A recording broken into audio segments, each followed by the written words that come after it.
Do I believe in ghosts? No, but they scare me.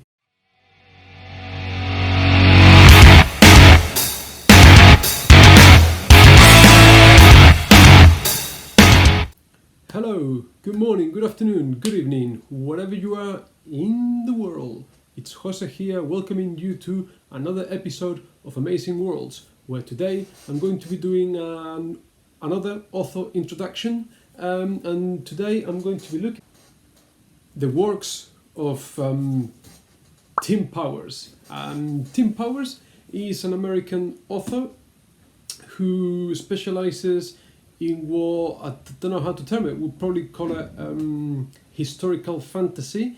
And basically what he does is he takes a real life historical event and he builds a fantastical fiction around it. So basically he finds like an alternative explanation to the events that took place at that particular point in time. And how he does it, you can check in this video here, somewhere here, because he adheres to very strict rules. So if someone was somewhere at a particular point in time, he's not going to change that. His fiction has to fit reality perfectly well. He doesn't change locations, doesn't change dates, doesn't change venues, doesn't change anything. And I mean, Tim Powers, incredible writer. He's won the World Fantasy Award twice for two different books. So, incredible writer.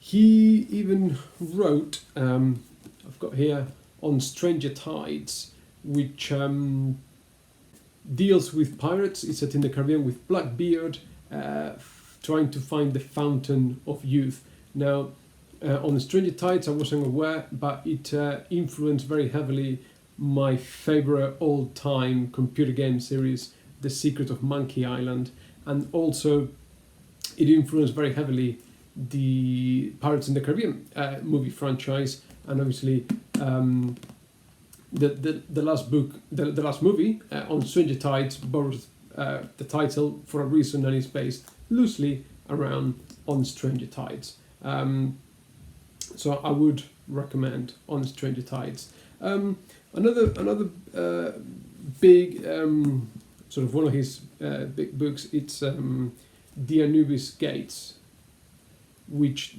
deals with time travel, and Samuel Taylor Coleridge, the Victorian poet, is featured here. I read this back at university. One issue that I find with Tim Powers' books is that they don't stick with me. I don't know if I've never actually read them in the right mindset, or I haven't given them the attention that they deserve. But they don't have a staying power with me, so I should probably give them a reread. And actually, I am going to, when I finish the Faithful and the Fallen series that I've got, Hide Me Among the Graves is going to be a reread. It's going to be my next book. This deals, from what I remember, again, it's set in Victorian London, and it's a loose sequel to another one of his books, which I haven't read, called Distress of Her Regard. I couldn't tell you about it. I've read it. I don't have much of a memory to it, so I don't know. Maybe it's me. Maybe it's him. Maybe we just don't click very well. I find that with a lot of his books. Another one I've got. The one I enjoyed the most is, I haven't got it here with me. It's at my parents' place, but it's called Last Call. Last Call is to do with Vegas and poker and magic of tarot cards in sort of. It sort of traces the beginning of the early days of Las Vegas, and then it moves on to the present day. And it is that I actually remember well, and then I did a reread a few years ago, and there's some great characters there. It was a very enjoyable ride. The ending was a little bit too fantastical for me. Funny that I should say that, but it's certainly very, very gripping. And then we have this other one called Expiration Date, which follows sort of the beginnings of Hollywood and some Hollywood executives, and there are ghosts involved and stuff like that, but not ghosts in a scary ghost, but like literally there are ghosts pullulating, moving around Hollywood, and there's this sort of ghost hunter person there, and there's someone who is trying to literally snort the ghosts and trying to soak up the spirits and stuff like that. It's really weird. So Last Call and Expiration Date, together with another book called Earthquake Weather, which I haven't got, make up like a trilogy, because in Earthquake Weather you've got characters from Last Call and from Expiration Date together. So I might try to get that at some point in the future, just to complete the series. I think the collector in me is yearning for that. He's got a lot more books there. Another one that I haven't got here, but it's at my parents', is probably, I think it's probably the better one, or the one I enjoyed the most, is called Declare. It's written back in 2000. And Declare revolves around Second World War and sort of the telegraph communications. At the time, like every Tim Powers book, it involves ghosts, it involves some kind of supernatural element to it, and it also deals with, I think it was the Ark of the Covenant, not the Ark of the Covenant, sorry, Noah's Ark, that's it. It deals with Noah's Ark and where it landed after the rainfall, the deluge that washed away the world, and allegedly Noah's Ark landed on Mount Ararat in Turkey, and it involves kind of the Germans trying to find it, and so kind of Indiana Jonesy type thing. There's got a good, nice vibe to it that I really enjoyed. So for me, from the books that I've read, I've got 4 here, plus another 2 at my parents'. So that makes 6 books of Tim Powers that I've read, and I've read 6 out of his 13 books. But I think Declare and Last Call are the ones I've enjoyed the most, probably followed by Expiration Date, and I think I really have to give The Anubis Gates and Hide Me Among the Graves a second go. I don't know why. Maybe comment, let me know if you've experienced this with some authors that were the books don't have a staying power. I don't know what to call it. Like, they don't stay in my memory. I cannot really remember them that well. And someone asked me what they're about, I really couldn't even begin to tell them. Whereas other books, I obviously won't remember the details, but books that I've read years ago, I could give a general gist of what the story is and a general plot outline. I couldn't. Hide Me Among the Graves, I bought a few years ago, but it's a fairly recent book. It's 2012, so it's 8 years ago. The paperback maybe came out. So I've read it certainly within the last 8 years, no idea. Whereas other books that I read when I was at university, I could certainly give you a plot outline. I don't know if you found that. Anubis Gates, same thing. I bought it at university, found it at the university library there. When someone introduced me to the works of Tim Powers, I bought Last Call first, and then I bought Anubis Gates. I